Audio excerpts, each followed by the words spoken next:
Est-ce que tu veux réussir toutes les questions sur les limites au baccalauréat? En effet, à chaque fois au baccalauréat, il y a une question sur les limites qui mélange avec du ln par exemple, de l'exponentielle.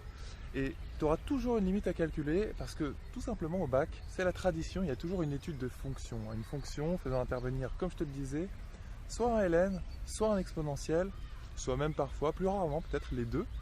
Et il y a toujours une question sur les limites dans l'exercice. Donc comment tu fais pour trouver la limite d'une fonction quand x tend vers 0, quand x tend vers plus l'infini, etc. Donc là je vais te donner une approche très générale. La première chose à faire, c'est déjà de remplacer, alors si la fonction c'est un f de x, c'est déjà de remplacer le f de x par ce vers quoi il tend. Par exemple, si x tend vers plus l'infini, disons, premier cas, eh bien tu remplaces x par plus l'infini. Tu le fais seulement sur ton brouillon et tu regardes ce que ça donne. Je te donne un exemple tout simple. Imaginons x fois e de x. Tu vois, x fois e de x, un produit comme ça. Tu remplaces x par plus l'infini, qu'est-ce que tu obtiens? Tu obtiens plus l'infini, ça c'est x, fois e de x, et lui c'est e de plus l'infini, tu vois. Et e de plus l'infini, ça tend vers quoi? Ça tend tout simplement vers l'infini. Ça c'est relié à la limite de cours qui est e de plus l'infini. C'est la limite quand x tend vers plus l'infini de e de x, c'est égal à plus l'infini. Donc tu obtiens plus l'inf, c'est le x, fois le e de x qui tend vers plus l'inf. Donc tu obtiens plus l'inf aussi.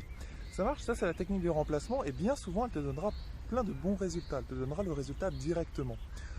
Quand tu ne trouves pas le résultat directement, qu'est-ce qu'il faut que tu fasses? Il faut que bien souvent que tu fasses apparaître une croissance comparée ou que tu factorises. Une factorisation, ça permet de transformer, en fait l'idée derrière ça c'est de transformer le f de x. Il faut que tu transformes le f de x et il y a plusieurs techniques pour ça. Une des premières techniques, je te dis, c'est de faire apparaître une croissance comparée et aussi de factoriser, ou les deux. Tu vois, tu peux faire apparaître une croissance comparée en factorisant. Voilà, et ça te permet de lever un cas d'indétermination, c'est-à-dire de te débarrasser de la forme indéterminée. C'est bien souvent ce qu'on te donnera comme technique, enfin on ne te dira pas ce qu'il faut forcément utiliser, mais par contre, c'est ce qu'il faudra utiliser pour lever la forme indéterminée que tu auras dans ton exercice.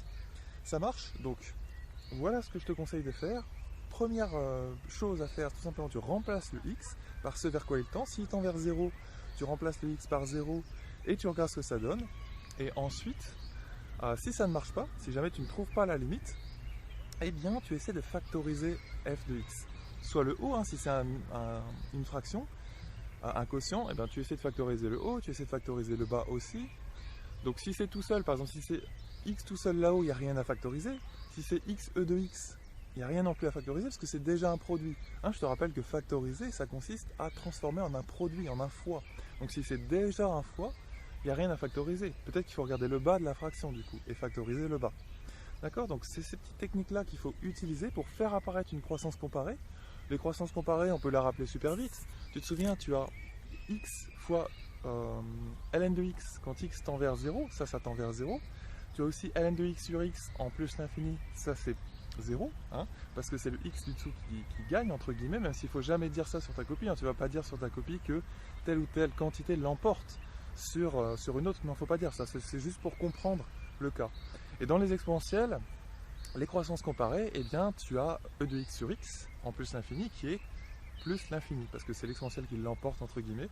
Et tu as aussi x e de x, alors oui c'est ça, x e de x quand x tend vers moins l'infini, et ça c'est, tu te souviens, x fois e de x quand x tend vers moins l'infini, parce que ça c'est une forme déterminée, hein, si tu essaies de remplacer, ça te donne moins l'inf fois 0, et ça c'est une fi, donc ça te donne en fait 0, parce que c'est l'exponentielle, encore une fois, qui l'emporte.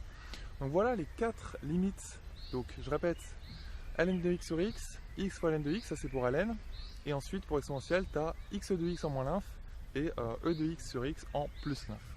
Voilà les 4 limites des croissances comparées à connaître, on va dire, en premier lieu, à utiliser bien souvent dans les exercices type bac. Donc tu vois, aujourd'hui je fais ma petite vidéo encore dans un parc. Je t'encourage à trouver un endroit comme ça calme et dans lequel tu te sens inspiré pour travailler et pour retenir les techniques à connaître pour le bac. C'est super important de travailler dans un environnement qui t'inspire un minimum. Parce que si à chaque fois c'est dur de t'y mettre, tu vois, par exemple, ça peut être ton bureau, tu as presque peur de ton bureau, tu n'as plus envie de t'y mettre, t'y coller. Et dans ce cas-là, je comprends totalement, il faut que tu trouves un endroit dans lequel tu te sens plus à l'aise. Par exemple, ma sœur qui a fait médecine, elle se sentait à l'aise, elle me le disait souvent dans les BU en fait, dans les bibliothèques universitaires, où il y a souvent du monde qui passe, et c'est plus social, il y a un petit bruit de fond, on sent qu'on n'est pas tout seul en train de bosser aussi. Donc trouve cet endroit, et ça me paraît super important parce que ça peut faire une grosse différence sur le résultat à la fin, tout simplement. Si à chaque fois tu te forces pour te mettre au boulot, tu acquerras beaucoup moins de notions, tu retireras beaucoup moins de ta séance. D'accord? Donc trouve un endroit qui t'inspire, dans lequel tu te sens bien, dans lequel tu te sens productive. Ça marche? Je te dis à la prochaine dans une autre vidéo. En dessous des commentaires, tu peux laisser justement ce fameux endroit qui pour toi est, voilà, dans lequel tu te sens productif, efficace. Quel est cet endroit pour toi? Est-ce que c'est ta chambre? Est-ce que c'est une salle de cours? Je ne sais pas. Est-ce que c'est une BU? Est-ce que c'est le cinéma?